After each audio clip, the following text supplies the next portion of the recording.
that we did, or two of them, is one that I was pretty heavily involved with. Actually, John and I did this together on the student learning using the so-called SOPI, that is the oral proficiency exam, according to ACTFL guidelines, more or less, and then a major research-oriented project on student writing development, where we have a massive database that has not been mined as much as it could be, but significant research has come out of it. I mention this also because I want to emphasize, or at least direct your attention to the fact that some of the assessment things that one could come up with actually have a research, not just a research dimension, but they have a significant research component, can lead into significant research projects. Now, I've heard that at Notre Dame there's a certain dearth of applied linguists, so I don't know to what extent a literature professor like me can be involved in something like this writing development project. Probably not. I have been involved in and worked together in some of these other projects, though, and it was a great expansion of that somewhat, or sometimes a little bit narrow mindset that one has and develops as one gets older in the literature professor profession, something like that. One thing that I've been asked many times is, well, how did you do it? And though it might date me a bit, I will quote Tip O'Neill.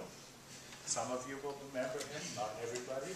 Tip O'Neill, it's old adage that all politics is local, applies to assessment too, at least to a large extent. Tip O'Neill had an eye to the national politics. He was very clear about that, but the foundation of politics is local, and for assessment also. Unless it is useful to you, I think it is very difficult to do anything that has any kind of substance in terms of assessment. You can do all sorts of things that will fly under the rubric assessment, but it will have no particular connection to your professional life, to your own intellectual well-being, to your expansion of your horizons, and so on. So I think really something that a colleague of mine from Washington University, Lynn Tadlock, once called the pragmatics of local situations, is really essential to assessment if it is to be useful and meaningful to you. Nevertheless, so it's local, but nevertheless let me identify quickly a number of areas that seem particularly important to me when thinking about my departmental experience and what we needed to develop, either what we had or what we needed to develop in order to make this work. Departmental culture that allows and even encourages all faculty members and, when appropriate, students to participate in discussions, raise concerns, and be treated fairly and thoughtfully. There is no way you can get this done by excluding members of the department. The cranky ones, you have to come up, that's what leadership is, you have to come up with a way to include them, whichever way you want to do it. But they have to be included. Leaders, that is the second point, who have the ability to convey the disciplinary and academic significance of the projects both internally and externally, and who are well-versed in professional issues. Personally, I think leadership, that is being the chair of a unit or something like that, has to be understood and lived as service in the fullest sense. Service, to me, means that the good of the unit and of the other members of the department take precedent over personal comfort and ease of administrative action. Whatever makes the life of the others easier, fuller, richer, more interesting, and then of course is the way to go. But then of course that gives you as administrator puts you in the nice position to also hold these people responsible. It's not just that you give, there is something you can ask of those people also. But I think leadership needs to have this service aspect in it. I know most of you are not chairs, but I think there are some here, or one I know. Intellectual resources for what you're doing that have to, that give substance to the initiative need to be made available and developed, they need to be developed internally. There needs to be a knowledge base. You cannot just into the thin air make some of these decisions. So there needs to be a willingness also to learn some of these things, or at least to listen to some people to help you get some of this. This requires a commitment by all participants to be open to learning these new things, and this is most likely going to be issues in second language acquisition that are no man's lands for people like me, for the most part. I've learned some, but there is a lot of terra there, and that's fine. I'm not an SLA person, so, but I need to be willing to learn what is necessary. Now, an important point is that senior faculty members have to take responsibility and have to step up to the plate.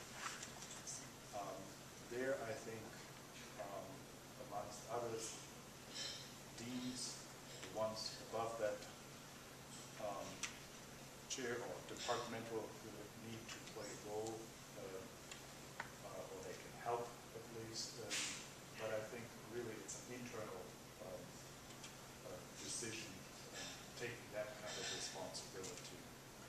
There needs to be recognition by everybody that these kinds of activities and engagements are not just distractions from the substantive academic work that one is continuously doing in a department, but that they go to the very heart of this kind of work.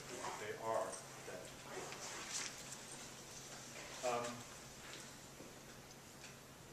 And fifth, really, there need to be incentives for all involved, and these incentives should focus on enriching, not necessarily in a monetary sense, or not only in a monetary sense, the faculty members' professional lives, and not to buy into the substitutional notion that is so prevalent in academia, that is to get the, always that course release for that little bit of work, or for whatever work you do, you get a course release other than a release from something else.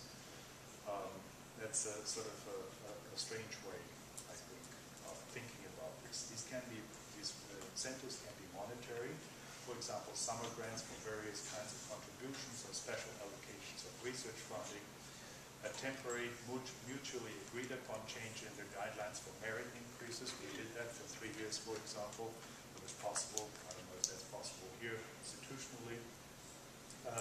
That recognizes the contribution of the departmental initiative, and or you can allocate student assistants to faculty heavily involved there. I think work study students are severely underused in that regard. You can have a student assistant for $500 for a whole semester, and sometimes the undergraduates are much more enthusiastic than graduate students. But I also think it can be non-monetary. The recognition aspect is I think, central. The recognition, and that is not just a personal recognition by the chair, but it needs to be public. That's why all the deans have come up with all these teaching boards that get distributed, but that's not really what functions all that well, but it gives some recognition of it. Are you nervous? Yes. Okay.